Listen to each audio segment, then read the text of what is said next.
Mas, takut mati gitu. Aneh banget tuh perasaan itu. Tuh kayak kok Allah kalau mau ngambil kita tuh bisa kapan aja gitu. Di situ aku mantap, insya Allah, terus aku izin mantan suami aku.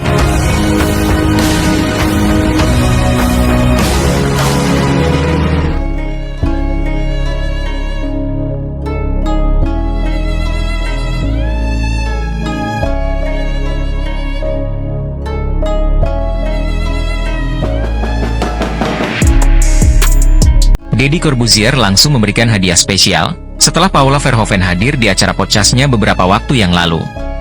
Tak tanggung-tanggung, hadiah yang diberikan oleh Deddy Corbuzier kepada Paula Verhoeven bernilai cukup fantastis.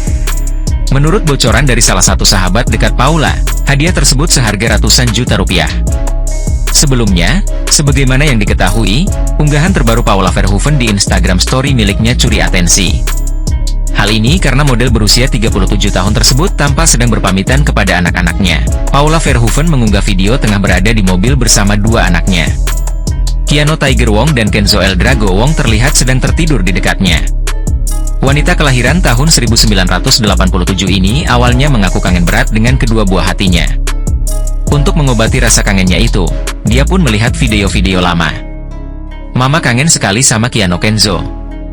Lihat video-video lama kita udah sedikit mengobati rasa kangen mama, kata Paula Verhoeven di Instagram story pribadinya. Lalu Paula Verhoeven mengungkap akan berangkat kerja ke Belanda. Dia bilang seharusnya anak-anak ikut, tetapi ternyata belum bisa. Mama harus kerja dulu ya ke Belanda sayangnya mama. Harusnya anak-anak mama ikut, tapi kodarullah belum terjadi, lanjut Paula. Wanita yang sudah 6 tahun menikah dengan Baim Wong ini kemudian mengungkapkan harapannya agar kelak bisa jalan-jalan lagi bareng anak-anak. Dua Paula akan selalu bersama Keanu dan Kenzo. Insya Allah kita bisa jalan-jalan lagi ya sama mama, dan kumpul bertiga lagi. Semoga Allah tolong. Amin. Bismillah, ungkap Paula Verhoeven. Baik-baik ya sayang, doa mama selalu menyertai kalian berdua, tutup model asal Semarang ini. Selain itu, Deddy Corbuzier sampaikan dukungannya untuk Paula Verhoeven dalam menghadapi proses perceraiannya dengan Baim Wong. Tak hanya itu, Deddy Corbuzier juga memuji sikap bijaksana Paula Verhoeven, dan menegaskan dirinya ada di pihak Paula. Ia pun mengaku bingung saat Paula Verhoeven memilih hadir di acara podcast miliknya.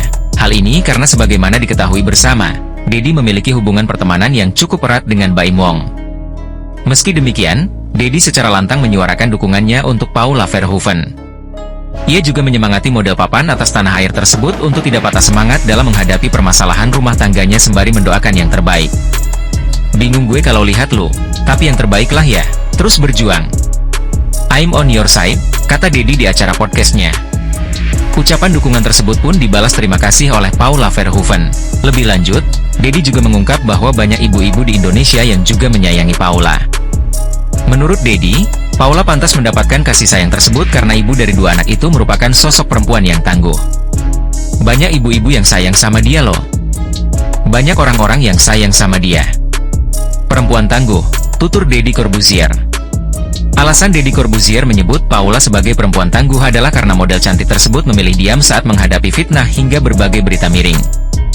Menurut Deddy, tak semua orang bisa melakukan hal tersebut. Paula pun membenarkan banyaknya hujatan dan berita miring yang ditujukan padanya. Perempuan berusia 37 tahun ini memiliki alasan sendiri mengapa dirinya memilih bungkam. Terutama ketika banyak yang menghujat perkara Baim Wong menuduh Paula berselingkuh dengan seorang pria. Menurut aku, kadang-kadang kita kalau ngomong kan gampang ya. Jadi sebenarnya tantangan sih dengan kita diam. Ya kita harus belajar diam, tutur Paula. Nah, gimana nih menurut netizen yang terhormat? Silahkan berkomentar ya.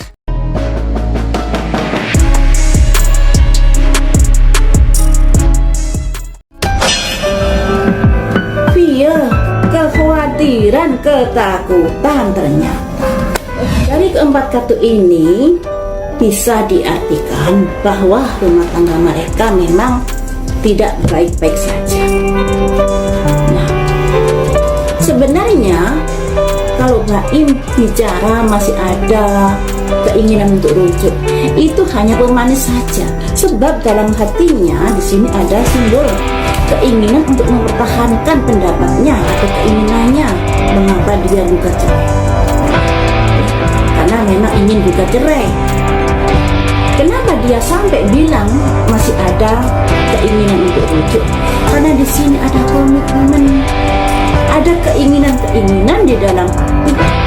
Dan ini ada kaitannya dengan rasa khawatirnya, rasa ketakutannya. Oke, jadi saya akan menjelaskan tentang bagaimana sih prosedur pembuatan visum. Ada beberapa hal yang perlu kalian ketahui terkait pembuatan visum. Yang pertama, tidak berhak untuk mengambil, membaca, atau mengantarkan hasil visumnya. Gimana? Kira-kira udah ada gambaran ya tentang bagaimana prosedur pembuatan visum? Tapi alhamdulillah lah semuanya ini Tapi ujiannya. pertanyaan gue begini, ketika lu mengalami proses cerai, apakah dengan setelah lu berhijab itu lu merasa ini kalau gua nggak hijaban, kalau gua nggak berhijrah nih, gua nggak sekuat ini? Mungkin karena aku ada di titik proses ini kan pasti nggak mudah. Tapi saat aku berdoa nih ya, waktu aku tahajud gitu, tiba-tiba hidayah tuh datang gini, Mas. Ya Allah, terima kasih ya udah kau hadirkan seorang Baim dalam hidup aku. Kenapa? Karena mungkin karena Baim aku jadi sholat 5 waktu. Lu masih bisa ngomong gini sekarang ya? Iya, dulu aku sadar waktu itu. Jadi aku tiba-tiba dapat hidayah gitu. Makasih telah hadirkan Baim dalam hidup aku. Karena Baim aku sholat 5 waktu. Karena Baim aku jadi sholat di mall gitu saat itu. Karena Baim aku punya 2 anak yang lucu-lucu, Masya Allah. Karena Baim aku jadi pakai hijab. Karena Baim aku jadi pergi ke kajian. Jadi gitu. Jadi aku bersyukur sih gitu. Masih ada itunya sampai detik ini. Sampai detik ini. Cari aja tuh seperti itu. Bang Pami agak rapat. Jadi dia baru selesai. Bang Pami. Apa rapat? Ya rapat Bang Pami dikit, maaf. Udah jangan formal banget. Jangan terus udah. Udah bisa kira jumpa persta gitu. Ya udah. Kalau ini kan lagi nunggu. Ya lagi dulu, Pak. Jangan bisa jalan dulu, Mas. Kalau pengertian lain nanti saya salah. Nomor antrian 13. Silakan menuju pos layanan hukum. Ketiga tadi ya, 4 itu mana? Bang Boy sendiri bang sama Mas Bubur sendiri sahabatan udah berapa lama sih? Jauh banget. Jauh banget. 5 tahun, 10 tahun. Di atas 10 tahun mungkin, Mas. Sahabat bisnis atau sahabat? Mesti ada dari orang. Tapi ibaratnya sudah tahu lah ya sifat Dari luar dalamnya kan udah lama teman itu bang. Mesti ada dari.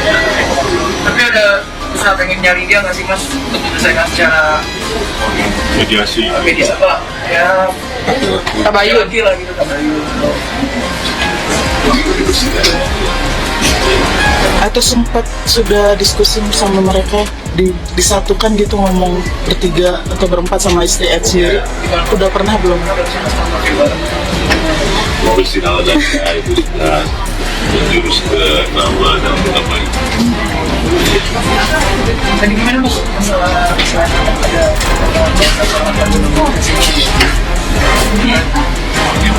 jadi yang pergi sama lain itu hanya Kami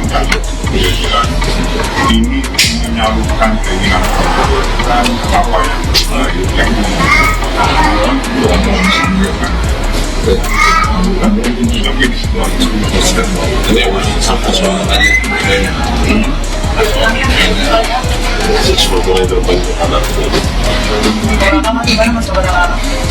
baik, alhamdulillah. Sekolah tadi ada pemba. Aduh, senang saya lihat kepala dia. Jadi saya jaga mas, tapi apa ya? Nomor antrian 7. Silakan menuju loket kasir. Nomor antrian 7. Silakan menuju loket kasir. Nah, ya gimana, Mas? Ini kan 3 kakak. Nomor antrian 7. Silakan menuju loket kasir. Yang akan sekolah apa gimana? Nanti juga saya sebut nasihat. Kalau saya sekarang kecil dari dulu nggak pernah ngerasa kepribadian. Ini sekarang tuh berhijab. Iya, Mas, insya Allah, alhamdulillah. Jadi hijrah tuh. Gara-gara sebenarnya ya hijrah itu kan belajar lebih baik artinya. Betul. Ya. Ini hijrah tuh nggak semuanya, karena sekarang hijrah tuh orang kalau nganggap hijrah tuh wah radikal, nggak. Ini kan hijrah tuh artinya lebih baik arti sebenarnya itu kan ya. Ini tuh setelah proses. Sebelum proses. Oh, kenapa ada feeling mau kok? Bukan, jadi awalnya itu bulan Maret itu aku pergi umroh. Terus pergi umroh, emang di doa aku di sana tuh, aku di Ka'bah, aku tuh berdoa, ya Allah, saya pengen pakai hijab sebelum 40 tahun. Oke. Jadi umur berapa? Di bawah 40 tahun. Makanya kan jauh masih. Iya, jadi kepengen. Jadi aku tuh sebenarnya udah kepengen pakai hijab dari tahun 2019. Tapi maju mundur, biasa ada kerjaan, terus kayak gitu, kayak nggak siap, panas, gerah, budek apa segala macem gitu. Jadi kepengennya udah lama. Cuman nggak tahu kenapa pas kemarin terakhir aku umroh, aku tuh berdoa sama Allah, ya Allah, aku pengen pakai hijab sebelum 40 tahun. Karena aku belajar juga kalau kita mau memperbaiki diri kita itu sebelum 40 tahun. Karena kalau misalnya lewat dari itu, ya kita akan jadi karakter yang seperti itu gitu. Terima kasih loh, saya udah lewat. Kita udah nggak bisa berubah. Alhamdulillah lah, semuanya ini uji. Aku ada di titik proses ini kan pasti nggak mudah. Tapi saat aku berdoa nih ya, waktu aku tahajud gitu, tiba-tiba hidayah itu datang gini, Mas. Ya Allah, terima kasih ya udah kau hadirkan seorang Baim dalam hidup aku. Kenapa? Karena mungkin karena Baim aku jadi sholat 5 waktu. Karena Baim aku jadi pakai hijab. Karena Baim aku jadi pergi ke kajian. Jadi gini aja, pokoknya doain aja yang baiknya. Jadi gini loh, saya berusaha menambahkan diri saya dari kemarin. Kadang-kadang apa yang saya lakuin, ngomong salah, mau diem salah,